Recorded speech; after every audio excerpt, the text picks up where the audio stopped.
The use of face masks in crowded public spaces and on public transportation will be mandatory come August 1st, Bernama reports. Senior Minister Datuk Sri Ismail Yaakob says those who flout this directive can be slapped with a 1,000 ringgit fine under the Infectious Diseases Act 1988. Sabri says the decision was made following a special ministerial meeting and on the advice from the Health Ministry. He says for now the ruling would only be enforced for public transportation such as LRT and MRT and crowded public spaces such as markets and farmers' markets. The government also announced that the ceiling price for face masks will be reduced to RM1.20 from RM1.50 per unit from August 15th. The wholesale price would also be reduced from the current RM1.45 per unit to RM1.15.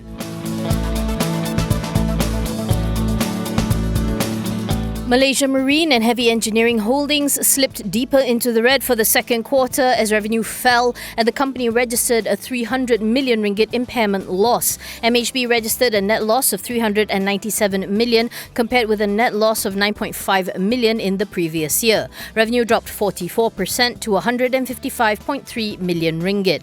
The collapse in oil and energy demand due to the COVID-19 pandemic led to most oil and gas companies deferring projects and cutting capital spend. For the first half, MHB clocked a net loss of 390.9 million, even as top line grew 4.6% to 501.7 million ringgit due to revenue for its heavy engineering segment improving. MD and CEO Wan Mashita Wan Abdullah Sani says although MHB has resumed yard operations from April, activities continue to be constrained by the new normal. Also, given the slow recovery in oil price, MHB is cautious on the prospect of securing new orders for the remainder of the year. As a result, she says MHB will continue to focus on cost management to optimize operating costs and intensify the pursuit of business opportunities.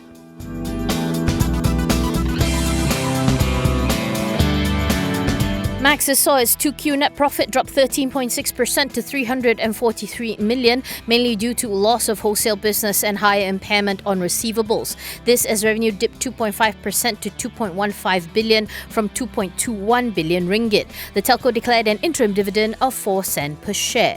For the first half, earnings similarly fell 13% to 701 million, while top line ticked up by 1.2% to 4.49 billion due to higher device sales. Like many other businesses, Maxis saw challenges from the movement control order, which put pressure on prepaid and roaming revenues and lower sales in stores. In spite of that, CEO Gerhan Ut says Maxis managed to deliver a strong second quarter performance and turn in consistent growth in its converged solutions for individuals, homes and businesses. Going forward, he says the telco will continue to invest in its network and accelerate its 5G readiness so as to provide the best experience for its customers.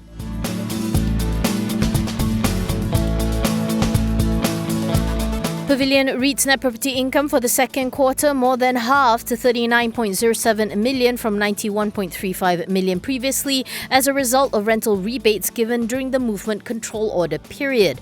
Gross revenue for the second quarter was down 39.8% to 86.73 million ringgit. Pavilion declared a distribution per unit of 0.4 cent for the quarter, bringing cumulative DPU for the first half to 1.61 cent. In contrast, the DPU was 2.03 cent for last year's corresponding quarter. For the cumulative 6 months, NPI was 46% lower at 104.19 million, while gross revenue fell from 295 million to 203.14 million ringgit. On its prospects, Pavilion said that while shoppers are slowly returning to retail malls, sentiment remains weak. As such, Pavilion is supporting its retailers with rebates, digital marketing promotions, and engagement on social media.